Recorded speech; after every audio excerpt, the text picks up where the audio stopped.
Você já parou para pensar quantos fundos imobiliários são suficientes para que você tenha uma carteira diversificada? Uma carteira com o menor risco possível? Será que a quantidade de fundos imobiliários que você tem hoje é a ideal? Essa é uma dúvida muito comum. Tenho certeza que vários de vocês aqui têm essa dúvida. E aqui na internet as opiniões são diversas. Muita gente defende que quanto mais fundos, melhor. Outros defendem uma carteira enxuta, para que você possa gastar menos tempo fazendo o acompanhamento. E de fato, existe um ponto que quando você adiciona mais fundos, você não está reduzindo o risco. Você só está aumentando o tempo que você vai gastar para poder gerenciar essa carteira. É o que a gente chama de pulverização. Com tantas opiniões diferentes na internet, de fato, qual é a quantidade ideal de fundos imobiliários?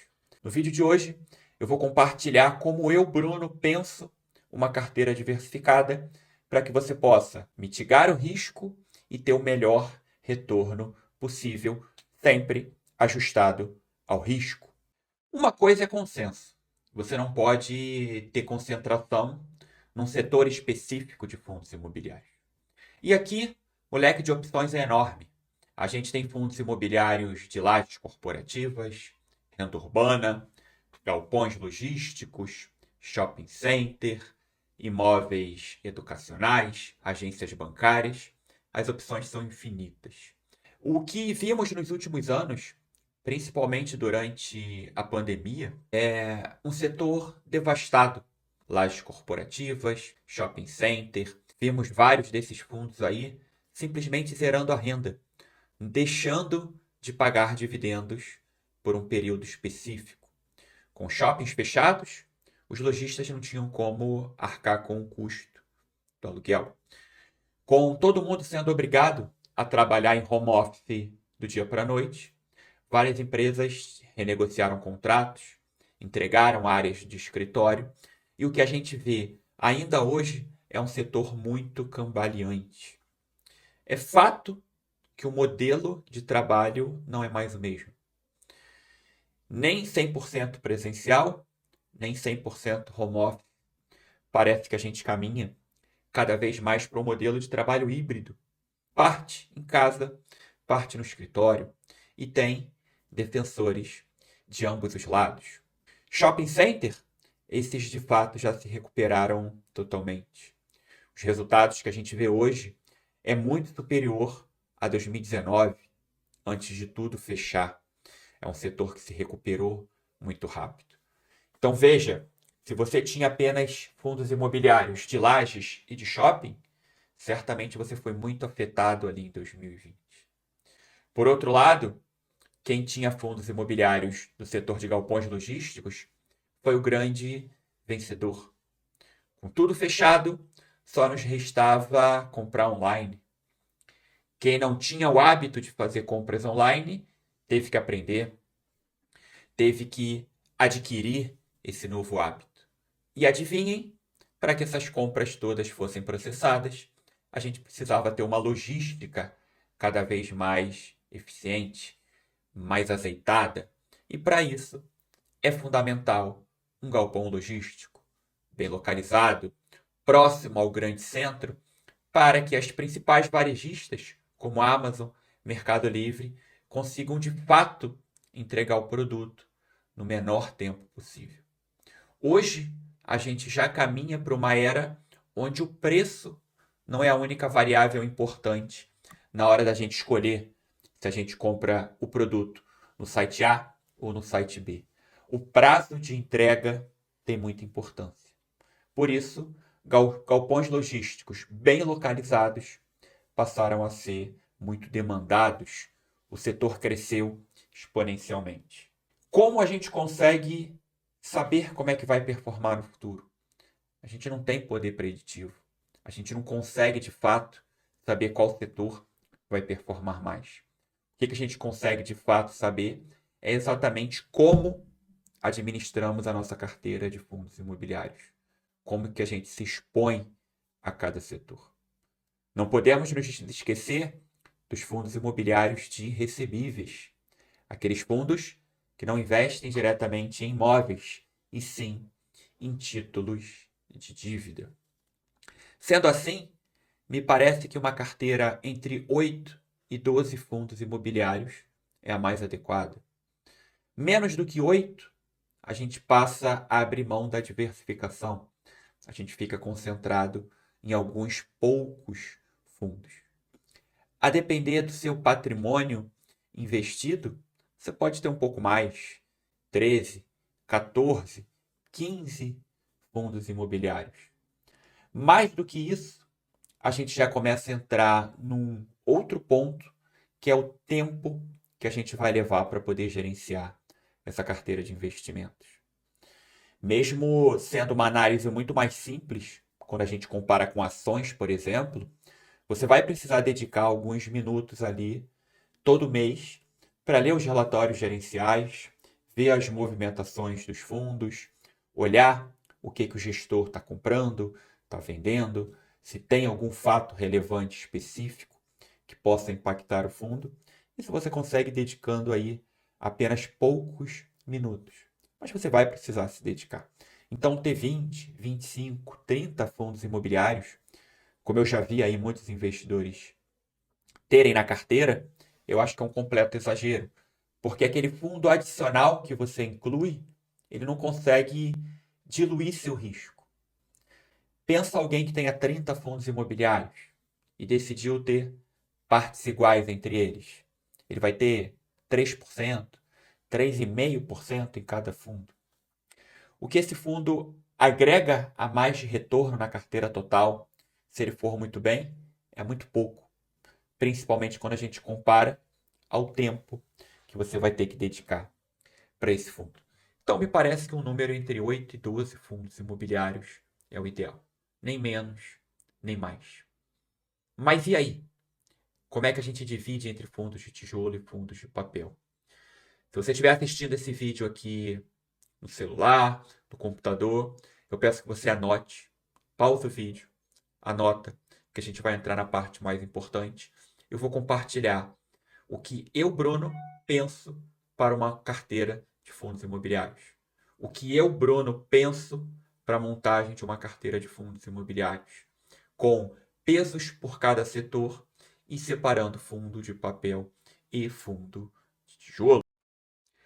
Vamos lá? Todo mundo com papel e caneta na mão? Vamos à parte de fato mais importante do vídeo. Eu vou compartilhar com vocês o que normalmente eu só abro para os meus alunos, nesse nível de detalhe. Tem uma aula do meu treinamento que eu falo especificamente sobre estratégias para montar uma carteira de fundos imobiliários. Vamos lá.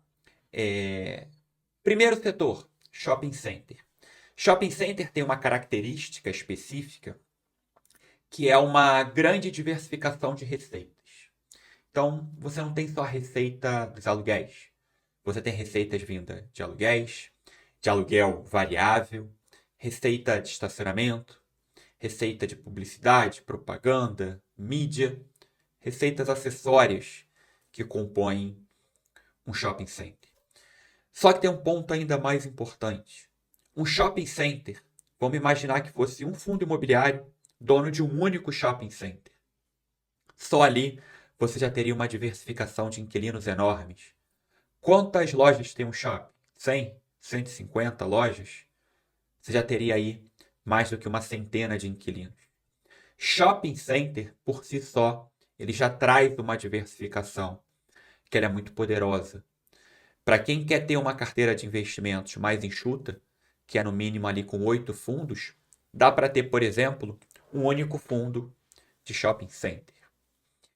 Quando a gente passa para a laje corporativa, vocês podem perceber aí que é o que eu coloquei o menor peso. Então, da carteira total, 15% estaria investido em shopping center, se você optou por ter 2 fundos. Se você tem uma carteira enxuta, um fundo de shopping center apenas. E lajes corporativas, 2 fundos imobiliários, mas são os fundos de menor peso. Por quê? Porque a gente aprende com o passado. E a gente olha a dinâmica atual, a vacância em escritórios ainda é muito grande. Se for um imóvel no Rio de Janeiro, esquece. Se você que está aqui assistindo o vídeo, trabalha no centro do Rio de Janeiro, ou frequenta Comenta aqui embaixo a sua percepção. É espaço vago para tudo quanto é lado. Tem um imóvel, um prédio super moderno, que ele fica exatamente na lateral onde tem os desfiles ali das escolas de samba no carnaval. Aquele imóvel está pronto há vários anos e tem alguns andares que nunca foram ocupados, porque não tem demanda. É uma região com vacância muito elevada. Algumas regiões de São Paulo têm vacância de 25%, 30%. É um setor que ainda vem se recuperando. Tem mais risco, naturalmente.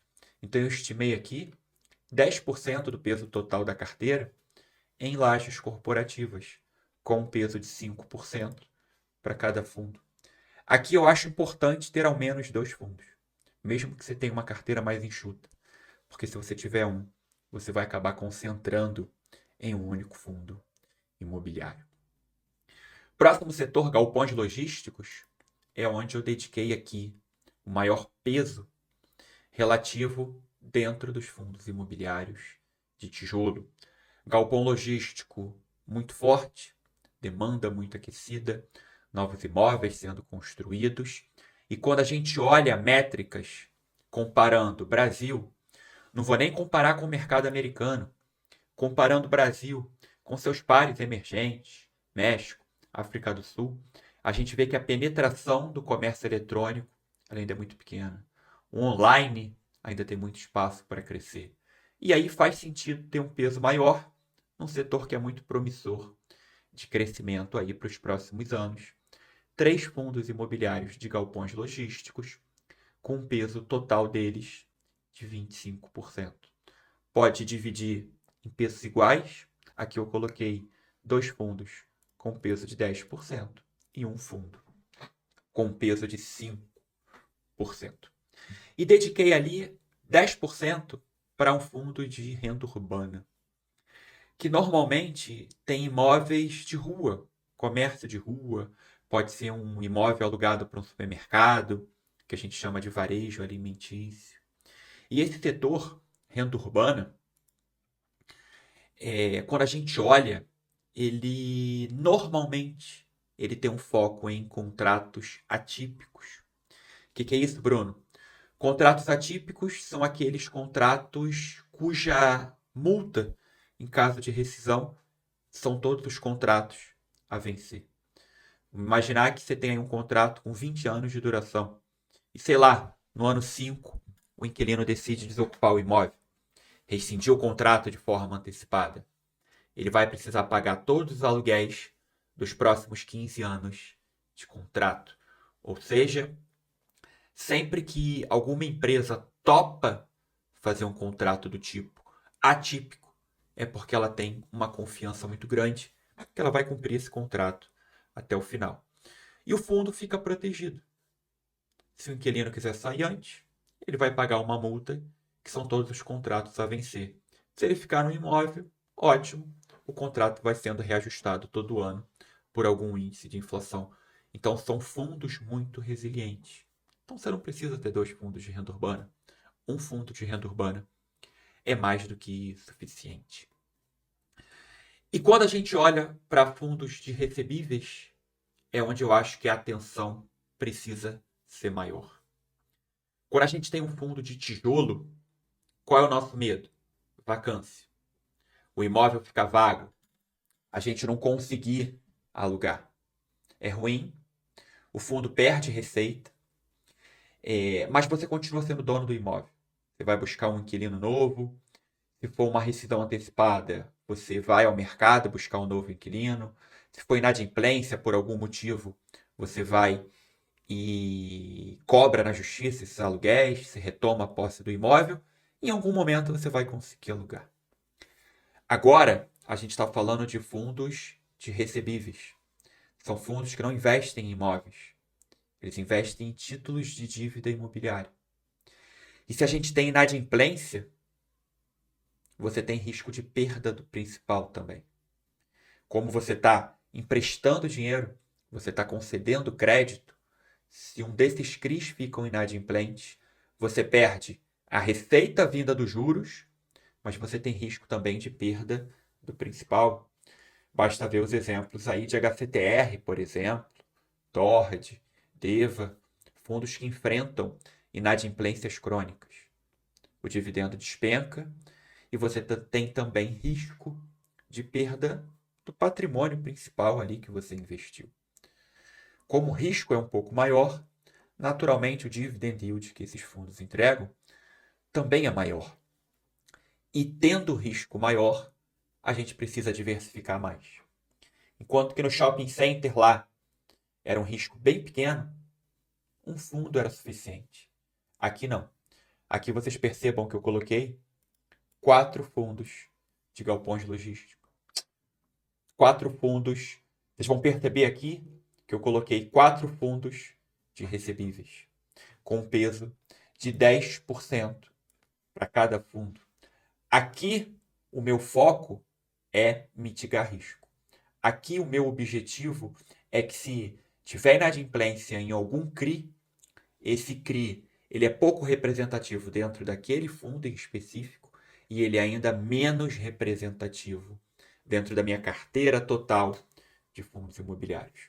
Com isso, eu mitigo o risco e eu consigo maximizar retorno, sempre otimizando o tempo que eu vou despender para poder gerenciar essa carteira de fundos imobiliários. E aí a gente chega em algo próximo a 60% em fundos de tijolo e 40% em fundos de recebíveis.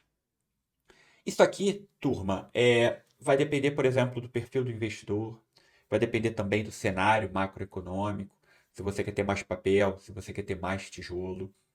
Agora, no cenário de Selic subindo, faz mais sentido ter um pouco mais de fundo de papel, que tende a performar mais. Tem um vídeo no canal, eu vou deixar o card aqui, onde eu mostro 3 fundos de recebíveis que se beneficiam da alta da taxa Selic, tá bom? Vídeo bem legal, recomendo que quem não assistiu ainda assista, tá?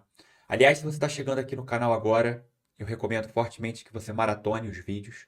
O que eu entrego aqui, eu não vejo em vários cursos pagos, então eu tenho certeza que você vai aprender muito. Tenho certeza que de verdade o canal aqui ele vai te ajudar e muito na sua trajetória como investidor. Então não é estático, 60-40, 50-50, a proporção entre fundo de papel e fundo de tijolo. Assim como esses 12 fundos, podem ser 15, podem ser 8. O que vai editar? O seu perfil como investidor. Se você quer dedicar um pouco mais de tempo, você pode ter mais fundos. Se você já tem um patrimônio mais elevado, você também pode ter uma quantidade maior de fundos imobiliários. Espero que vocês tenham gostado do vídeo. Se você gostou, deixa seu like, se inscreva. Coloque aqui nos comentários quantos fundos imobiliários você tem e por quê. Você tem pouco? Você tem muito? Você tem menos que 8? Você tem mais que 12? Coloca o motivo, coloca o racional para a gente poder conversar aqui nos comentários. Eu leio todos eles, respondo a grande maioria e é uma interação muito legal. Espero que vocês tenham gostado do vídeo e até a próxima.